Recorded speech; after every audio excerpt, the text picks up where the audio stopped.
Hello and welcome to this episode of Not Just Ghost Stories. I'm your host Josh, joined by Jackie and Laura, and we are a small team of experienced paranormal investigators. Here we discuss different locations that we've investigated, along with a little history and the paranormal evidence that we found. Today we will be discussing and exploring Anderson Hotel in Lawrenceburg, Kentucky. This place has a very crazy history. Jackie, could you tell us a little about it, please? Sure can. The Anderson was built in 1933 and opened its doors in 1935. It was constructed on the grounds where the Central Hotel once stood and had burnt to the ground. The Anderson was built in a bourbon town during Prohibition. The business quickly fell off, and in 1950, rooms were going for $2 a day. In 1970, room prices were $5 a day. The hotel became a haven for prostitutes, mental institution patients, and other destitute people. Between the years 1960 and 1980, there have been 3 suicides and 14 confirmed deaths. Prior to 1960, we have no written record of how many may have died in the hotel. The hotel closed its doors around 1988. It sat empty until 2015 when the owners started allowing paranormal investigations. In 2016, the hotel was again closed to investigations. It was deemed too dangerous for investigations. It was used as a haunted house around Halloween for several years. Now the hotel has been reopened to the paranormal sector. You can take a public or private investigation. Just as their website warned you, be careful. Anderson Hotel Ghost Bite. I want to just diverge a little bit and say the reason why we did Anderson was I was online. I don't know how I found it, but I found a article about Anderson, and something about that article grabbed me, and I knew I had to do Anderson. Even if they were still closed down, I knew that I just had to go investigate that hotel. We actually took a motorcycle ride, went down to Lawrenceburg, and there's a really great restaurant there, Heavens to Betsy, and the owner just happens to be the owner of the hotel. We got to talk to him, and he did allow us to go in and do the investigation.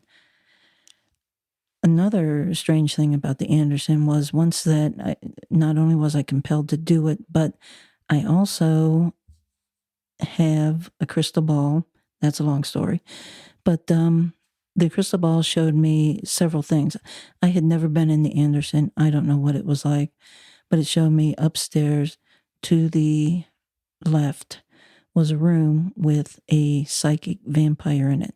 This is even before I've even been in the hotel. And it also showed me there was a long hallway, very, very dark. And once you stepped into that hallway, there was a black mass there that was causing a lot of the problems at the Anderson. So even with all this, I still felt compelled to do the Anderson. Oh, I can remember when you called me on it and said, we have to go do this. I'm going to figure out a way to go do this. So I knew that you knew something was happening down there that we just had to go figure out. And we did. All right, Jackie. Well, thank you for the history. Now, I do want to say on this this episode, we do have a caller. Her name is Carrie. She is the head of the Searching the Mist that we did the investigation at Anderson Hotel. If you want to say hi, Carrie. Hello. All right. So what we're going to talk about first is basically first impressions of the place, when you first drive up. And kind of how, we get into things. We all decided to go to that Heavens to Betsy first and have ourselves a little dinner before we went in. And that's when we kind of started to look around down there because they actually have some doors in Heavens to Betsy from the hotel upstairs. What is everybody's first impressions? The hotel is kind of weird. It's on Main Street. And there is no real Main Street front for it. It's actually the second floor of the many buildings underneath. And there's a small glass door that I don't even know if it says Anderson Hotel on it. But that's how you get up to the hotel. So you kind of get there, and now there is a big sign. So once your eyes drawn to that, you go, oh, the hotel's up there. Yeah. So, but it's just, like I say, I was drawn to it. So I was, when I was there, I was just like, yeah, this is great. Well, back then it was common, I think, for the hotel to be on top of a business, but nowadays it is strange when you walk in, you're just going up these teeny steps, like little baby steps all the way to the top. But when you first walk in, it's for us, it was almost like a stale, just everything has remained the same, and it's just kind of like a rot smell almost. Yeah. Carrie, what was your first impression when you first walked into Anderson Hotel? A lot of lackluster. Again, as you pull up, the first thing you notice is Heavens to Betsy. And as you start to look around, yes, you do see the sign to Anderson. And it's like, oh, okay, so I am in the right location. And the stairs are old. They are creepy. When you go upstairs, I can remember, of course, all the lights were off at the time, but just really feeling something sinister to my right. And all of us decided to kind of meander over and go to the left where we were setting all of our equipment. But yes, it's just kind of remained in time. People grabbed their stuff, left things behind. It's just there. Yeah. Now, we did our first initial walkthrough with the owner of everything. He just kind of said, this side over here is a little bit older of part of the hotel, and he called the other side newer. They do have a haunted house that runs through there in October. So there's a lot of that stuff that was running there. Like, you get to the top of the stairs and there was a casket that just happened to be sitting there. Along with, some weird stuff in different rooms. There's doll houses and things on the wall, like, help me kind of stuff on the wall from the haunted house. But actually walking through, you can really feel energy that just kind of moves around that place at all times. What other kind of feels did you have walking through? Well, for me, going up the stairs was kind of like deja vu also, because it was what my crystal ball had shown me. And we did go to the left. That felt better there. And I remember, I think it was Tech Jeff said, let's set up in this first room. And I just looked at him and went, no, I don't even want to go in that first room. That was where the psychic vampire was. So True. To me, that seemed like a good place. I don't help a lot with the initial setup. So I spent time just sitting in that room while everyone else set everything up. But yeah, for me, the left and the right, to help you all visualize it, it's kind of like a horseshoe when you get up there. The left side is the newer side. Yeah, I believe so. Yeah. And then the right side is the older. And for me, the left side seemed like just more downplay energy, like sad, grieving. And there's definitely, for me, wasn't the right or the left. It was the more sinister that Carrie kind of was referring to, I believe, was in the back for me. That was where I came into contact with that the most. Yeah.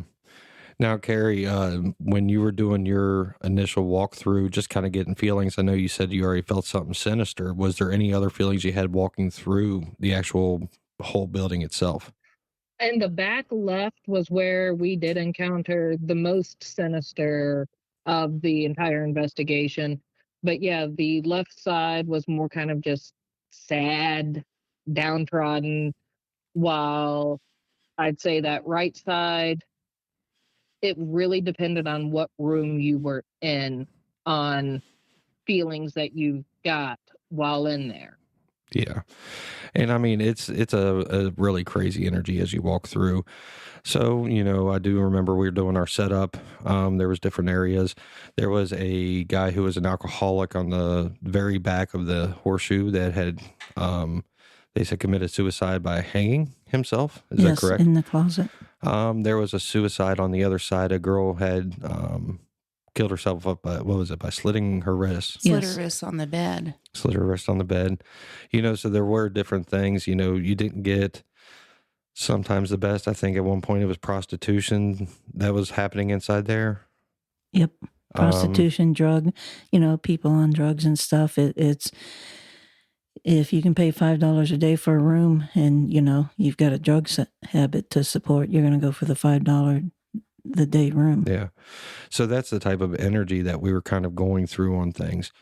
So you're kind of feeling that type of stuff running through there, along with other things that we couldn't really put our finger on at the time.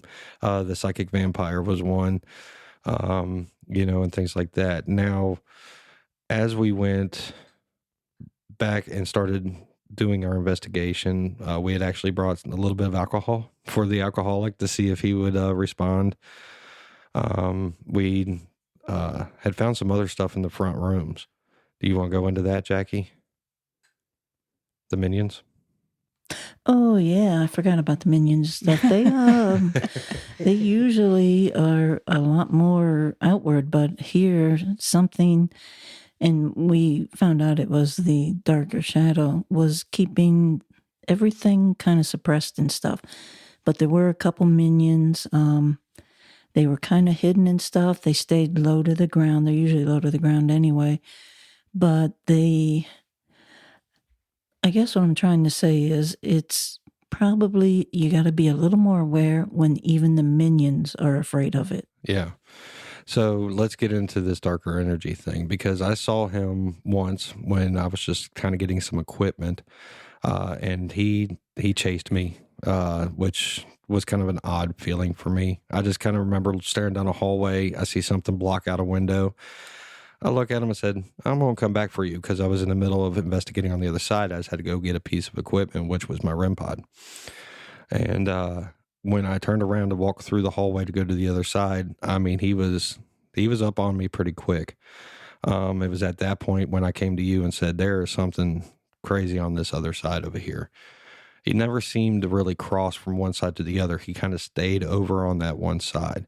He never, ever came to that older side. I will say that. Yeah, physically, yeah, I understand. Well, physically, of course, he didn't have a body.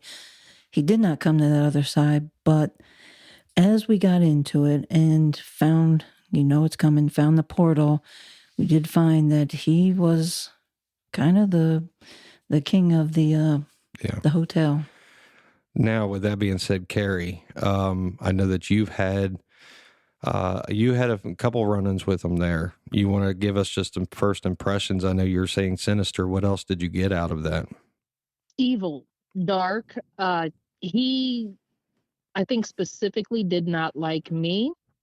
Honestly, it was my last walkthrough through my own personal home when I was getting ready to make the trip to the hotel. My eyes landed on a cross necklace that was given to me as a gift. A friend went over to the Holy Land, walked the steps, apparently made several paths that Jesus was purported to walk in, and along the way, she picked up one of those necklaces and gave it to me. Beautiful little, just stone carved lapis cross, and I happened to think, okay, I'll wear that tonight as protection. And I think it really, really offended that entity. He did not like me being there. He did not like the cross being there. He just did not like any of it. Yeah. And I know that, like I said, he chased me when I came and told you guys about it. You guys went straight after him. I was trying to finish up the investigation back in the back. So when I came around, I know, Laura, you said at one point he was up on Carrie, like coming over top, right? Yeah, I had felt the presence, but my first visual of him was when Jackie and Carrie and I were in that back left corner of the horseshoe to say, as I turned around, because Jackie was in front and Carrie was behind me, and this thing was like almost like a blanket, like coming over the top of Carrie, and I was like, move, started pushing Jackie, trying to pull Carrie. Like it was seriously as if it was just gonna just like swallow her whole. Yeah. He was. Go ahead, I Carrie. think that was kind of a turning point of the evening, because that was before he was always a sinister shadow figure. We could feel his presence, but after that, I really think he started to engage with us of once he outed himself. It was on. I think too, like in the beginning, he's always behind you. It's always when you're not facing him. I don't know if in the beginning he's like sizing you up, judging, who are you? What are you about? What do you know? I don't really, I just think it's odd that there was, as Carrie said, like a turning point when it became not just a feeling, but, we were seeing things and hearing things. And after that turning point, I could feel him in front of me down the hallways and things. So he was no longer just that lurking figure behind. Okay. He we were in Laura and Carrie were in the room where the girl committed suicide. From that room, there are 2 exits. I knew he was in the back and went through like a little maze that was set up for the haunted house. I knew he was back there. Carrie had the cross, and Laura, they were reading Bible verses, which for some reason was making me angry. And I knew it wasn't me that was getting angry. I think it was him getting angry. So I went to confront him. He ran. I followed. I chased him all the way down the hall, and then I kind of lost him. So I was coming on my way back, and I can hear Carrie and Laura yelling at me, but I knew he was behind me, coming up on me. I turned around to face him, and he challenged me, and he attacked me. We had a bit of a battle there. This is more like a battle of wills. There wasn't anything physical. He didn't get real close to me, but I won, thankfully. And I couldn't answer Carrie or Laura because I was busy with him, until I won. And then I told them, he's here. Let's go find him. So we went off to look for him again and did find him. Yeah. As at one point, then, we came over and started looking for you guys, found all 3 of you in that very back area, pretty much standing back to back, challenging him to, hey, come straight at us. If you're going to come to us, come straight at us. I was just kind of like, hey, what's going on here? So I was a little out of the loop by that point.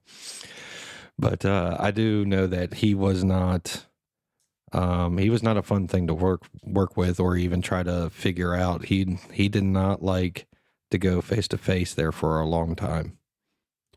well, I'm still wondering what kind of entity is he and where did he come from? Because, for minions to literally crawl under a bed and hide behind that dresser that was next to that bed is just weird, leery, and for him to follow you and then suddenly be able to see you face to face.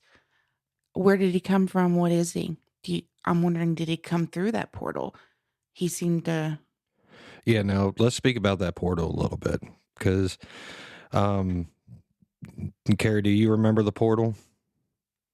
Yes, he was very protective over his portal and seemed very prideful about it. Yeah. Well, you were right when you said his portal.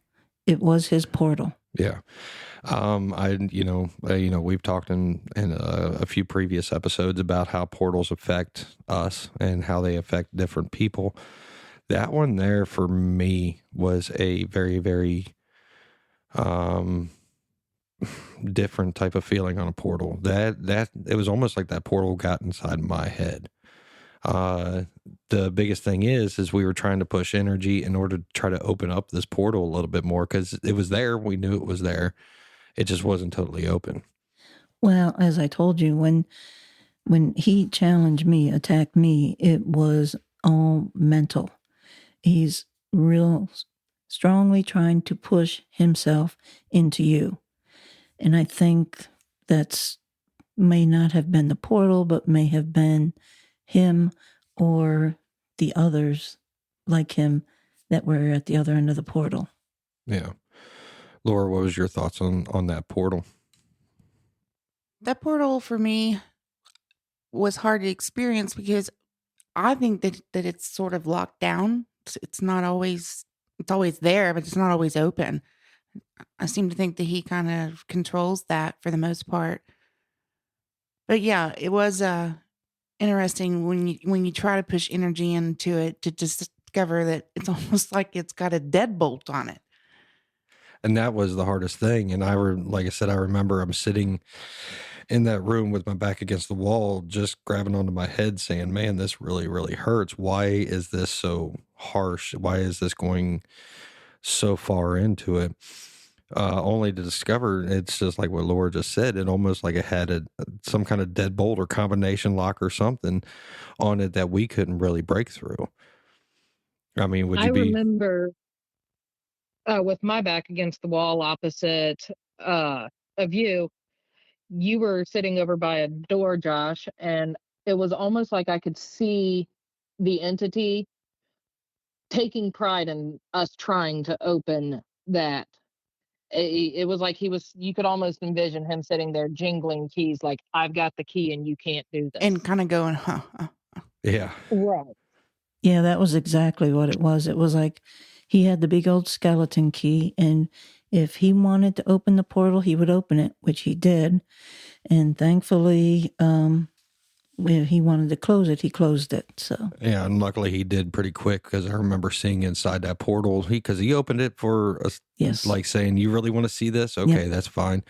And I remember looking down into that portal and going, "Oh man, that one did not have goats and happy meadows." No, that one was that one was scary. It was scary to me, honestly. Yes, it was dark. It was not right. It's the only words I can really think to put into it. And Carrie, do you remember what you said then? Because I think you hit the nail on the head. It may have been his portal, but there was something stronger at the other end that had made the portal for this entity. And I think you had brought that up.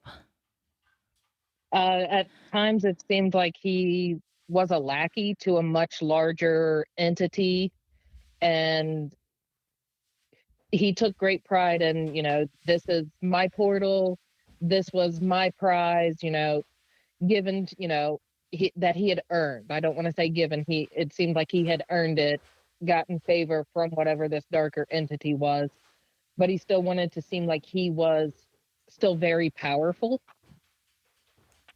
Yeah. Yeah, I would agree with that. I do know that at that point is when we had to take a break. We said, okay, something else is wrong here. What else is it? Well, we had regrouped, which is we always go in with a plan. It may not be, a step A, step B, but we have a plan. We kind of know what we're after, but we're open to changes. And at that point in time, when we figured out what we were dealing with, it was time to leave the area. We went outside, regroup, and format a new plan. Yeah. And with that said, we were supposed to stay the night there. Yes. But I can remember all of us outside talking, saying, should we spend the night here? It was kind of, now it became a question of, should we or should we not? Is it going to be safe? Yeah. And we kind of went with Jackie because what she had described that she saw in her crystal ball was exactly what we walked into. I had also found, or I guess, I don't know what, but it popped into my head once the thing had attacked me, that if we spent the night, somebody was going to get hurt. And it wasn't going to be me because Thor's hammer was the perfect protection there. But it was going to be somebody. And we had to regroup and consider, is it worth spending the night there, possibly getting one of us hurt, or knowing what we did and not running, screaming out of the place, but, and we didn't leave just then. We finished the investigation, but we decided that in our best interest, we weren't going to spend the night. We weren't going to let our guard down on consciousness, I guess, to say. We totally did all the experimenting that we wanted to do and investigating. Yeah. We just didn't lay our head on the pillow. Yeah. At this point of the night, I mean, we were only, about 3 hours in, maybe 4? If that, it was our first potty break. So yeah, maybe an hour. And by potty break, we mean down the street because there is no bathroom. That's another total different podcast. All right. Because that was different. And with that being said, there's just so much to go over with Anderson Hotel that we're going to have to pick up on our next episode.